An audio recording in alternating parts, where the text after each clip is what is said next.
ಏನ್ ಶಾಕ್ ಪಕ್ಷಗಳು ಕಾಂಗ್ರೆಸ್ ಜೊತೆ ಬಿಟ್ಟು ಹೋಗ್ತಾ ಇದಾರೆ. ನಮ್ಗಿಂತ ಶಾಕ್ ನಿಮ್ಗೆ ಆಗ್ಲತ್ತವ, ನಮ್ಗೇನು ಶಾಕ್ ಆಗ್ಲತ್ತಿಲ್ಲಪ್ಪ.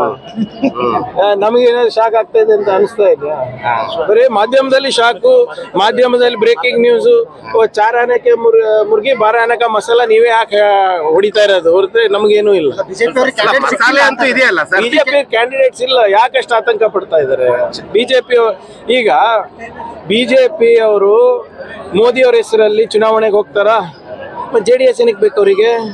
ಅವರು ಕರ್ನಾಟಕ ರಾಜ್ಯದಲ್ಲಿ ಅಷ್ಟೇ ಬಲಿಷ್ಠ ಇದ್ರೆ ಸೋಲೋ ಹೋಗ್ಲಿ, ಒಬ್ಬರೇ ಹೋಗ್ಲಿ, ಯಾಕೆ ಮೈತ್ರಿ ಮಾಡ್ಕೊಂಡಿದ್ದಾರೆ? ಯಾಕೆ ಮೋದಿ ಹೆಸರು ನಡೆಯಲ್ವಾ ಇಲ್ಲಿ? ಮೋದಿ ಕರೆನ್ಸಿ ನಡೀತಾ ಇಲ್ವಾ ಇಲ್ಲಿ? ವಿಜೇಂದ್ರ ಕರೆನ್ಸಿ ನಡೀತಾ ಇಲ್ವಾ? ಅಶೋಕ್ ಅವ್ರ ಕರೆನ್ಸಿ ನಡೀತಾ ಇಲ್ವಾ ಇಲ್ಲಿ? ಯಾಕೆ ಬೇಕು JDS? ಮತ್ತೆ ಇವೆಲ್ಲಾನು ಕೂಡ ಈ ಘರ್ ವಾಪಸಿ ಸ್ಟ್ರಾಟಜಿ ಇರ್ಬೋದು, ಇವೆಲ್ಲಾನು ಇರ್ಬೋದು. ಬಿಜೆಪಿನಲ್ಲಿ ನಾಯಕತ್ವದ ಕೊರತೆ ಇದೆ, ಅವರಲ್ಲೇ ಸಾಕಷ್ಟು ಗೊಂದಲ ಇದೆ. BJP is leaderless. ಅದಕ್ಕೆ ಇವತ್ತು ದೇವೇಗೌಡ ಗೌಡ್ರು ಅಂಡ್ ಫ್ಯಾಮಿಲಿಗೂ ಇಟ್ಕೊಂಡು ಓಡಾಡ್ತಾ ಇದ್ದಾರೆ. ಇಂಥವೆಲ್ಲಾನು ಸ್ಟ್ರಾಟಜಿ ಮಾಡ್ತಾರೆ. ಅದಕ್ಕೆ ರಾಜಕೀಯ ಅನ್ನೋದಲ್ವಾ? ಏನಷ್ಟು ನಮ್ಗೆ ಗೊತ್ತಾಗಲ್ವಾ? ಮನೆ ಮಗ ವಾಪಸ್ ಖುಷಿ ಆಗ್ತದೆ ಅಂತ ಸರ್. ಯಾರು? ಬಿಜೆಪಿ ಅವರು ಮನೆ ಮಗ ಅವರಿಗೆ ಖುಷಿ ಆಗ್ಬೇಕಲ್ಲ, ಇನ್ಯಾರಿಗೆ ಖುಷಿ ಆಗ್ತದೆ? ನಮ್ಗೆ ಖುಷಿ ಆಗ್ತದೆ? ನೀವು ಕಾರಣ ಇಲ್ಲ ನೋಡಿ, ನಾನು ಹೇಳ್ತಾ ಇದ್ದೀನಿ.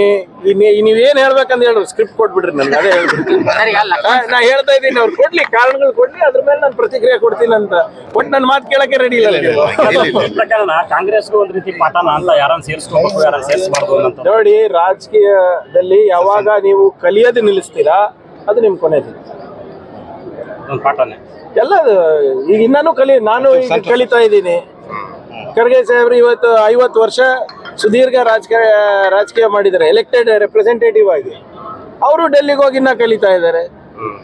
ಮೋದಿ ಅವರು ಇನ್ನ ಕಲಿತಾ ಇದ್ದಾರೆ. ರಾಜಕೀಯದಲ್ಲಿ ಯಾವಾಗ ನೀವು ಕಲಿಕೆ ನಿಲ್ಲಿಸ್ತೀರಾ, ಅವತ್ತೇ ನಿಮ್ ಕೊನೆ ದಿನ. ಡೆಲ್ಲಿ ಕಚೇರಿಯಲ್ಲಿ ಏನ್ ಹೇಳಕ್ ಬಯಸ್ತೀರಿ ಸರ್? ಇವತ್ತು ಸೇರ್ಪಡೆ ಆಯ್ತಾರೆ, ಗೊತ್ತಿಲ್ಲ, ಮಾಹಿತಿ ಇಲ್ಲ ನನಗೆ. ನನ್ಗೆ ಗೊತ್ತಿಲ್ಲ. 8-9 ತಿಂಗಳ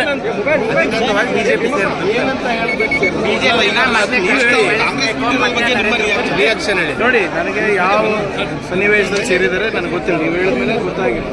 ನನ್ನೇನಾಗಿತ್ತು, ಯಾವಾಗ ಬಿಜೆಪಿ ಅವ್ರಿಗೆ ಕೈ ಬಿಟ್ಟಿದ್ದು, ಆವಾಗ ಕೈ ಹಿಡಿದು ಕಾಂಗ್ರೆಸ್ ಬಿಟ್ಟು ಹೋಗಲ್ಲ ಅಂತ ನಾನು ಸಂಪೂರ್ಣವಾಗಿ ನಂಬಿದ್ವಿ. ಅವರಿಗೆಲ್ಲ ಗೌರವವನ್ನು ಕೊಟ್ಟು ನಾವು ಇಟ್ಕೊಂಡಿದ್ವಿ. ಯಾಕೆ ಹೋಗಿದ್ರೆ ನನಗೆ ಗೊತ್ತಿಲ್ಲ, ನಾನು ಚೆಕ್ ಮಾಡ್ಕೊತೀನಿ. ಸ್ಥಾನಮಾನದ ಕೊರತೆ ಕಂಡು ಬಂತ ಸರ್? ಈಗ ಅವರಿಗೆ ಅಲ್ಲಿ ನಿರ್ಲಕ್ಷ್ಯ ಮಾಡಿದ್ವಿ, ಇಲ್ಲಿ ನಾವು ಟಿಕೆಟ್ ಕೊಟ್ಟಿದ್ವಿ. ಅದಾದ್ಮೇಲೆ ಕೂಡ ಸ್ಥಾನಮಾನವನ್ನ ಕೊಟ್ಟಿದ್ವಿ, ಶಾಸಕರನ್ನ ನಾವು ಮಾಡಿದ್ವಿ. ಯಾಕಂದ್ರೆ ಅವರ ಒಂದು ಕೊಡುಗೆ ಇದೆ, ಅವ್ರದಾದಂಥ ಒಂದು ರಾಜಕೀಯ ಹಿನ್ನೆಲೆಯಿಂದ ಬಂದಿದ್ದಾರೆ, ಅದನ್ನ ಗಣನೆಗೆ ತಗೊಂಡು ಮಾಡಿದ್ವಿ. ಈಗ ಯಾಕೆ ಹೋಗಿದ್ದಾರೆ ಅಂತ ಅವ್ರು ಏನಾದ್ರು ಉತ್ತರ ಕೊಟ್ಟರೆ, ಅದಕ್ಕೆ ಅವ್ರು ಹೇಳಿದ್ರೆ ನಾವು ಅದಕ್ಕೆ ಪ್ರತಿಕ್ರಿಯೆ ಕೊಡ್ಬೋದು.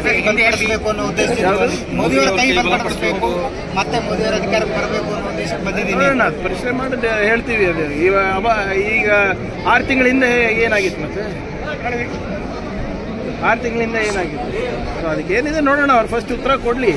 7-8 ತಿಂಗಳಿಂದ ನನ್ನ ಬೆಂಬಲಿಗರ ಒತ್ತಡ ಇತ್ತು, ಮರಳಿ ಬಿಜೆಪಿ ಬರ್ರಿ ಅಂತ. ಆಯ್ತು, ಅದೇನೇ ಇರಬಹುದು, ಕೊಡ್ಲಿ. ಅಧಿಕೃತವಾಗಿ ಅವರು ರಿಯಾಕ್ಟ್ ಮಾಡ್ಲಿ, ನಾವು ರಿಯಾಕ್ಟ್ ಮಾಡ್ತೀವಿ. ಈಗ ನನಗೆ ನೀವು ಹೇಳಿದ ಮೇಲೆ ನನಗೆ ಗೊತ್ತಾಗಿರೋದು, ಅವರ ಇದು ಮಾಡಲಿ, ಅವ್ರೇನಿದೆ ಅದು ಉತ್ತರ ಕೊಡ್ಲಿ. ಯಾಕೆ ಬಿಟ್ಟಿದ್ದಾರೆ, ಏನು ಸಮಸ್ಯೆ ಇತ್ತು, ಅದಾದ್ಮೇಲೆ ನಾವೆಲ್ಲ ರಿಯಾಕ್ಟ್ ಮಾಡೋದು. ಈಗ ಕಾಂಗ್ರೆಸ್ ಪಕ್ಷ ಸರಿಯಾಗಿ ನಡೆಸ್ಕೊಳ್ಳಿಲ್ಲ, 6 ತಿಂಗಳಲ್ಲಿ ಸರಿಯಾಗಿ ನಡೆಸ್ಕೊಂಡಿಲ್ವಾ? ಟಿಕೆಟ್ ಕೊಟ್ವಿ, ಟಿಕೆಟ್ ಅವ್ರು ತಪ್ಪಿಸಿದ್ರೆ ಅಂತ. ಅದಾದ್ಮೇಲೆ ಸೋತಾದ್ಮೇಲೆ ಮತ್ತೆ ನಾವು MLC ಮಾಡಿದ್ವಿ. ಈ ಇಷ್ಟನ್ಯಾಯ ಏನು ಮಾಡಿಬಿಟ್ವಪ್ಪ? ಏನೇ ಇದ್ರು ಕೊಟ್ಟು ನೋಡೋಣ, ಅವ್ರು ಏನು ಪ್ರತಿಕ್ರಿಯೆ ಕೊಡ್ತಾರೆ ಅದ್ರ ಮೇಲೆ ನಾನು ಹೇಳ್ತೀನಿ. ವಿಚಾರದಲ್ಲೂ ಕೂಡ ಕೆಲವೊಂದಷ್ಟು ನಿಮ್ಮ ಹೇಳಿಕೆಗಳು ಅಥವಾ ನಿಮ್ಮ ಸ್ಟ್ಯಾಂಡೇ ಬೇರೆ ಇತ್ತು, ಅವ್ರ ಸ್ಟ್ಯಾಂಡ್ ಬೇರೆ. ಅಂದ್ರೆ ಪಾರ್ಟಿ ಸ್ಟ್ಯಾಂಡ್ ನಾನು ಹೇಳ್ತಾರೆ. ನೀವು ಪಾರ್ಟಿ ಎಲ್ಲ ನೋಡಿ, ಪಾರ್ಟಿ ತತ್ವ ಸಿದ್ಧಾಂತ ಮುಂಚೆಯಿಂದನೂ ಅದೇ ಇದೆ. ಈಗೇನು ಬದಲಾವಣೆ ಆಗಿದೆಯಾ? 135 ವರ್ಷದಿಂದ ಅದೇ ಇದೆ. ಸಂವಿಧಾನನೇ ನಮ್ದು ಇದು ಅಂತಾನೆ ಮುಂದಿಟ್ಕೊಂಡು ಹೋಗ್ತಾ ಇದ್ದೀವಿ. ಅವಾಗೇನು ಬೇರೆ ಇತ್ತು? 150-100 ವರ್ಷದಿಂದ ಏನು ಬೇರೆ ಏನಾದರೂ ಸ್ಟ್ಯಾಂಡ್ ಚೇಂಜ್ ಮಾಡಿದೀವ? ನೋಡೋಣ. ಅದು ನೋಡಿ, ಯಾರೇ ಇರಲಿ, ಇಟ್ ಡಸ್ ನಾಟ್ ಮ್ಯಾಟರ್. ನಮ್ಮ ಪಕ್ಷ ಯಾವೇ ಒಬ್ಬ ವ್ಯಕ್ತಿ ಮೇಲೆ ನಿಂತಿಲ್ಲ. ಆಯಾರಾಮ್ ಗಯಾರಾಮ್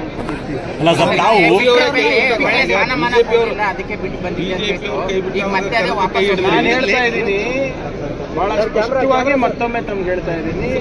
ಅವ್ರೇನು ಉತ್ತರ ಅವ್ರೇನು ಕಾರಣಗಳು ಕೊಡ್ತಾರೆ ಅದು ಕೇಳ್ಬಿಟ್ಟು ನಾನು ರಿಯಾಕ್ಟ್ ಮಾಡ್ತೀನಿ. ಸದ್ಯಕ್ಕೆ ನನಗೆ ಸಂಪೂರ್ಣವಾದಂಥ ಮಾಹಿತಿ ಇಲ್ಲ ಅಂದರೆ ನಾನು ರಿಯಾಕ್ಷನ್ ಕೊಡೋದು ತಪ್ಪಾಗುತ್ತೆ. ಅವ್ರು ಕೊಡಲಿ, ಇಂಥ ಕಾರಣಗಳಿಂದ ನಾವು ಬಿಡ್ತಾ ಇದ್ದೀವಿ, ಇಂಥದ್ದು ಅನ್ಯಾಯ ಆಗಿದೆ, ನಮಗೆ ಈ ವೇದಿಕೆ ಮೇಲೆ ಕೂಡಿಸಿಲ್ಲ, ನಮ್ಗೆ ಸೂಕ್ತವಾದಂಥ ಸ್ಥಾನಮಾನ ಕೊಟ್ಟಿಲ್ಲ ಅಂತ ಹೇಳಿ, ಅದಾದ್ಮೇಲೆ ನೋಡೋಣ ಅಂತ ಏನಿದೆ ಅಂತ.